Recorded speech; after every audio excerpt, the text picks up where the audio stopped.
جو لوگ ہمارے حکموں اور ہدایتوں کو جو ہم نے نازل کی ہیں کسی غرض فاسد سے چھپاتے ہیں، باوجود کہ ہم نے ان کو لوگوں کے سمجھانے کے لیے اپنی کتاب میں کھول کھول کر بیان کر دیا ہے، ایسوں پر اللہ اور تمام لعنت کرنے والے لعنت کرتے ہیں۔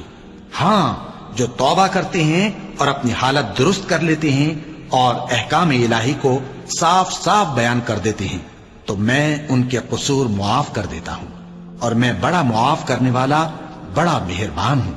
جو لوگ کافر ہوئے اور کافر ہی مرے، ایسوں پر اللہ کی اور فرشتوں کی اور انسانوں کی سب کی لعنت، وہ ہمیشہ اسی لعنت میں گرفتار رہیں گے۔ ان سے نہ تو عذاب ہلکا ہی کیا جائے گا اور نہ انہیں کچھ مہلت ملے گی۔ اور لوگوں، تمہارا معبود ایک ہی معبود ہے، اس بڑے مہربان اور رحم والے کے سوا کوئی عبادت کے لائق نہیں۔ بے شک آسمان